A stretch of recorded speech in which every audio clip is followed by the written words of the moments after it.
Welcome to Life Logic Zone, the home of powerful stories, sharp knowledge, and mind challenging quizzes. Stay watching.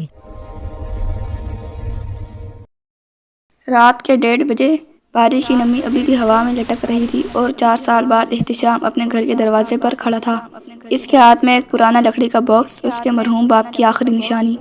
دروازہ کھلتا ہے، اس کی بہن احرام حیرانی سے دیکھتی ہے۔ بھائی آپ؟ گھر کے اندر داخل ہوتے ہی ایک عجیب سی خاموشی، ایک ادھوری سی سانس، جیسے دیواروں نے کچھ کہنا چھوڑ دیا ہو۔ احتشام اپنے کمرے میں جاتا ہے، باکس کھولتا ہے۔ اندر 3 چیزیں ہیں، ایک چابی، اس کی بچپن والی گھڑی اور ایک باپ کا خط۔ احتشام: میں تم سے کبھی ناراض نہیں تھا۔ میری آخری خواہش ہے کہ تم وہ کمرہ دیکھو جو میں نے صرف تمہارے لیے سنبھال رکھا ہے۔ چابی اس کمرے کی ہے، اکیلے جانا تمہارا ابو۔ خط ختم ہوتا ہے اور کمرے میں ایک پل کے لیے ہوا رک جاتی ہے۔ احتشام چابی کو مضبوطی سے پکڑتا ہے اور اس بند کمرے کی طرف بڑھتا ہے، وہی کمرہ جو برسوں سے تالے میں بند ہے۔ دروازے پر پہنچ کر اندر سے ایک ہلکی، بہت ہلکی کرکری آواز آتی ہے، جیسے کوئی حال ہی میں وہاں ہو۔ چابی گھومتی ہے، دروازہ آہستہ سے کھلتا ہے، ایک ٹھنڈی بے جان ہوا باہر آتی ہے۔ کمرہ مکمل صاف، جیسے اسے آج ہی ٹھیک کیا گیا ہو۔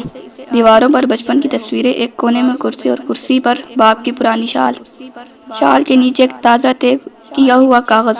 احتشام کے ہاتھ کانپتے ہیں، وہ کاغذ اٹھاتا ہے، اس پر لکھا ہوتا ہے: میں ہر رات یہاں بیٹھتا ہوں، اسی لمحے کا انتظار کرتا ہوں جب تم یہ دروازہ کھولو گے۔ احتشام سہم جاتا ہے، وہ باہر دوڑتا ہے۔ احرام، یہ کاغذ ابھی رکھا ہے کسی نے؟ احرام کی آواز باہر ہو کر نکلتی ہے: بھائی یہ کمرہ تو ابو کے جانے کے بعد کبھی کھولا ہی نہیں گیا، اس کی چابی تو صرف آپ کے پاس آئی ہے۔ احتشام کے قدم لڑکھڑا جاتے ہیں۔ کمرے کے اندر سے کرسی کی آواز آتی ہے، جیسے کوئی ابھی ابھی وہاں سے اٹھا ہو۔ حازم کی آواز ٹوٹ جاتی ہے: ابو اگر آپ یہاں ہیں، میں واپس آ گیا ہوں۔ ایک لمحہ پھر ہوا میں باپ جیسی مانوس ہلکی سی خوشبو پھیلتی ہے اور دروازہ آہستہ خود بخود بند ہو جاتا ہے۔ کچھ رشتے چلے نہیں جاتے، صرف نظر نہیں آتے۔